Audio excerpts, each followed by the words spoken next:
తాకట్లో ఉన్న మీ బంగారాన్ని విడిపించి ఆ రోజు ఆన్లైన్ రేటుకి కొంటాం. Sharma gold company. ద్వాదశ రాశులలో భాగంగా 16 జూన్ నుంచి 30వ తారీఖు జూన్ వరకు ధనుస్సు రాశిలో జన్మించినటువంటి వారికి ఏ విధంగా ఉండబోతుందో తెలుసుకునే ప్రయత్నం చేద్దాం. ముఖ్యంగా ఈ ధనుస్సు రాశిలో జన్మించినటువంటి వారికి ఇది వరకు దాంపత్య సమస్యలు ఏవైతే ఉంటాయో అవన్నీ కూడాను పరిష్కారం చేసుకునే అవకాశాలు లభిస్తాయి. అన్యోన్య దాంపత్యం చక్కగా ఉంటుంది. అలాగే వ్యాపార భాగస్వాముల మధ్య ఉన్నటువంటి పొరపచ్చాలు తొలగి అనుకూలమైనటువంటి వాతావరణంలో కలిసిమెలిసి పని చేసుకుంటారు. లేదా మీకు ఎవరితో శత్రుత్వ భావనలు ఉంటాయో వాళ్ళతో మీరు సంప్రదింపులు జరుపుకుంటే తప్పకుండా అనుకొని మీరు చక్కగా ప్రయాణం చేసే అవకాశాలు చక్కగా ఉన్నాయని చెప్పవచ్చు. విలువైనటువంటి వస్తువులు, ఖరీదైనటువంటి దుస్తులు, గృహోపకరణాలు చక్కగా కొనుగోలు చేస్తారు. మీ హుందాతనాన్ని పెంచుకునే విధంగా మీ యొక్క కార్యక్రమ రూపకల్పన ఈ యొక్క శుక్రగ్రహ సంచార ప్రభావంలో మీకు కలుగుతుందని చెప్పవచ్చు. అయితే ఈ యొక్క ధనుస్సు రాశి వారికి అర్ధాష్టమ శని దోష ప్రభావం ఉన్నటువంటి కారణం చేస్తున్నటువంటి పనులలో నత్తనడకన సాగుతాయి. కొన్ని కష్టములు అనేటువంటివి ఉంటాయి. సంతృప్తి పొందలేనటువంటి పరిస్థితి, ప్రతి ప్రయత్నంలో ఒక ఆందోళనతో కూడుకున్నటువంటి జీవన విధానం ఉంటుంది. కాబట్టి దైవానుగ్రహాన్ని పొందే ప్రయత్నం చేయండి. రాహుగ్రహ సంచార ప్రభావం సంపూర్ణంగా అనుకూలంగా ఉండడం, కేతువు కూడా అనుకూలంగా ఉండడం, ఈ కారణం చేత మంచి స్థితిగతులు కలుగుతాయి. తద్వారా మాయా నుంచి మీరు బయటపడతారు. అంటే ఏది సరైనది ఏది సరికాదు అనే విషయ జ్ఞానం మీకు కలుగుతుంది. తద్వారా మీరు ఎంచుకున్నటువంటి రంగంలో ముందుకు సాగడానికి మంచి అవకాశములు, మార్గాలు ఈ రాహుకేతులు మీకు అనుకూలిస్తాయని చెప్పవచ్చు. ఇక ప్రధానంగా చూసుకున్నట్లయితే ఈ యొక్క ధనుస్సు రాశి వారికి బుధగ్రహ సంచార ప్రభావం 22వ తారీఖు వరకు కూడా అనుకూలంగా లేదు.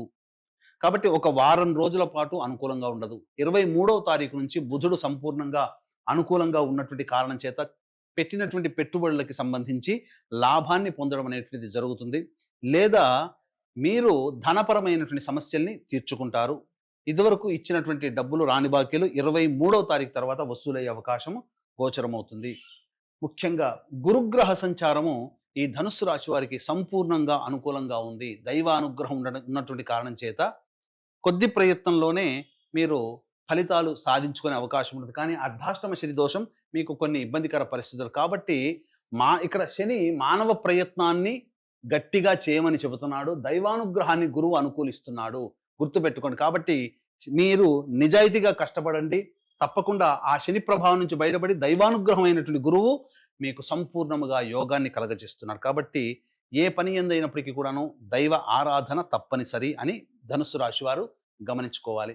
ఇక రవి యొక్క సంచార ప్రభావము అనుకూలంగా లేదు. కాబట్టి ఏమవుతుంది, ఉన్నతాధికారుల యొక్క ప్రభావం మీపై ఉండడం, ఒత్తిడితో కూడుకున్నటువంటి జీవన శైలి ఉద్యోగస్తులకి ఉంటుంది.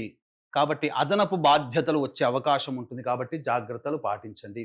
ఇక కుజగ్రహ సంచార ప్రభావము ప్రధానంగా న్యాయ సంబంధమైనటువంటి విషయాల్లో పైచేయి సాధించడానికి అనుకూలంగా ఉండబోతుంది.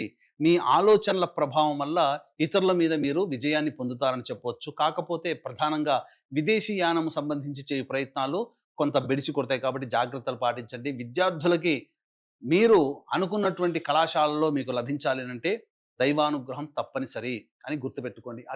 ఇక వివాహానికి సంబంధించి చేయు ప్రయత్నాలన్నీ కూడా కొలిక్కి వస్తాయి. సంబంధాలు నిశ్చయమయ్యే అవకాశం ఉంటుంది. కాకపోతే మూఢమి ఉన్నటువంటి కారణం చేత శుభమైనటువంటి పనులకి మీరు శ్రీకారం చుట్టకండి. కాబట్టి అన్ని విధాలుగా గురువు మీకు వెతుకులాటలు అంటే పెళ్లి ప్రయత్నాలలో, అంటే పెళ్లి చూపులు కాకుండా పెళ్లి చూపులకి ముందు చేసే ప్రయత్నాలు ఉంటాయి కదా, అవి చేసుకోవచ్చు. తద్వారా మీకు విజయం కలుగుతుంది. కానీ పెళ్లి చూపులు అనేటువంటివి పనికిరావు. ఏతావాత చెప్పొచ్చేది ఏమిటంటే ఈ యొక్క ధనుస్సు రాశిలో జన్మించినటువంటి వారికి సంపూర్ణమైనటువంటి యోగ కాలము చక్కగా ఉంది అని చెప్పవచ్చు. కొద్దిగా నిజాయితీగా కష్టపడితే చాలు, అన్ని గ్రహాలు అనుకూలంగా ఉన్నాయని చెప్పవచ్చు. ఇక ఈ యొక్క ధనుస్సు రాశిలో జన్మించినటువంటి మహిళలు మీరు కోల్పోయిన చోట మీ యొక్క గౌరవాన్ని తిరిగి పొందుతారు. ముఖ్యంగా సంతానము పొందినటువంటి విజయాల వల్ల కావచ్చు, సంతానం మీ పట్ల చూపించే ప్రేమ ఆప్యాయతల వల్ల కావచ్చు, మీరు చాలా సంతోషంగా ఉంటారు. అన్ని విధాలుగా అనుకూలంగా ఉంటుంది. మీరు అంటే పడని వాళ్ళు మళ్ళీ మిమ్మల్ని ప్రేమగా చూస్తారు, బంధువులు ఆదరిస్తారు, ఇంట్లో మీ మాటకి విలువ పెరుగుతుంది, అన్ని విధాలుగా బాగుంటుంది. కాకపోతే ముఖ్యంగా శరీరంలో తాపము, వేడి ఎక్కువగా ఉంటుంది, శిరోబాధలు ఎక్కువగా ఉంటాయి. కాబట్టి జాగ్రత్తలు పాటించండి. అన్ని విధాలుగా అనుకూలంగా ఉంటుంది. ఈ యొక్క రాశిలో జన్మించినటువంటి మహిళలు సంతానవంతులకు సంబంధించి చక్కటి శుభవార్త వింటారని చెప్పవచ్చు. అలాగే వివాహం కాని అమ్మాయిలకి వివాహ సంబంధాలు కుదురుతాయని చెప్పవచ్చు. అయితే ఇక 16 నుంచి 30వ తారీఖు వరకు ప్రతిరోజు కూడా ఏ విధంగా ఉండబోతుందో తెలుసుకునే ముందు వీక్షించేటువంటి ప్రేక్షకులకి గమనిక. ఈ యొక్క 21వ తారీఖు రోజున అశ్విని నక్షత్రంతో కూడుకున్నటువంటి స్థితి. కాబట్టి ఏకాదశి కూడా ఇంతటి మహాపర్వదినం రోజున మీ జాతకరీత్యా కలుగు విద్య, వివాహ, ఉద్యోగ, దాంపత్య, అనారోగ్య సమస్యల నివారణకి మరియు మేష, మిథున, కర్కాటక, సింహ, కన్య, వృశ్చిక, ధనస్సు, కుంభ, మీన రాశిలో జన్మించినటువంటి వాడికి శనిదోష పరిహారార్థమై సర్వదోష నివారణ పూజలు, హోమాలతో పాటుగా సంపూర్ణ నవగ్రహ శాంతి అనేటువంటిది జరిపించి శక్తిపాతము చేయబడినటువంటి శంకరుంగలి మాలని మీకు అందివ్వడం జరుగుతుంది. అవకాశం ఉన్న వాళ్ళు కార్యక్రమ తదనంతరం కాంటాక్ట్ చేసి మీ గోత్రనామాదులు నమోదు చేసుకోవచ్చు. ఇక 16వ తారీఖు రోజున ప్రధానంగా ధన నష్టం ఉంటుంది. కుటుంబ సభ్యులతో వాగ్వివాదాలు ఉంటాయి. మనస్సు ప్రశాంతంగా ఉండదు. ఏదో ఒక వెలితితో మీరు జీవిస్తారు. 17, 18 తారీఖులో కనుక చూసుకుంటే ఇతరుల యొక్క సహాయ సహకారాలతో మీ పనులన్నీ పూర్తి చేసుకుంటారు. అలాగే రాని బాకీలు వసూలు వస్తాయి. ధనపరమైనటువంటి సమస్యలు తీరుతాయి. ఖర్చులకు మించిన ఆదాయం లభించడం ద్వారా సంతోషంగా ఉంటారు. విందులు వినోదాల్లో పాల్గొంటారు. 19, 20, 21, 22 ఈ తేదీలలో చూసుకున్నట్లయితే ముఖ్యంగా మోకాలు నుంచి పాదాలకి దెబ్బలు తాకే అవకాశం ఉంటుంది. వాహన ప్రమాదాలు చోటు చేసుకునే అవకాశం ఉంటుంది. కాబట్టి జాగ్రత్తలు పాటించండి. గృహ మరమ్మతులకి, వాహన మరమ్మతులకి ఖర్చులు అధికంగా ఉంటాయి. తల్లిగారి ఆరోగ్యం పట్ల శ్రద్ధ వహించాలి. ప్రశాంతత లేని జీవితం, సంతోషంగా ఉండకపోతారు, సంతృప్తి పొందలేకపోతారు. ఇక 21, 22 తారీఖుల్లో మీ ఆరోగ్యం పట్ల శ్రద్ధ వహించాల్సినటువంటి పరిస్థితి. వృధా కాలయాపన జరుగుతుంది. ఏ పని చేయాలన్నా సంతోషముగా ఉండదు అని చెప్పవచ్చు. ఇక 23, 24, 25, 26 ఈ 4 రోజుల్లో ఆదాయానికి చక్కగా మార్గాలు సుగమం అవుతాయి. ఖర్చుకు మించినటువంటి డబ్బు మీ చేతికి అందుతుంది. తద్వారా అన్ని యొక్క సమస్యల్ని పూర్తి చేసుకుంటారు. విందులు వినోదాల్లో పాల్గొంటారు.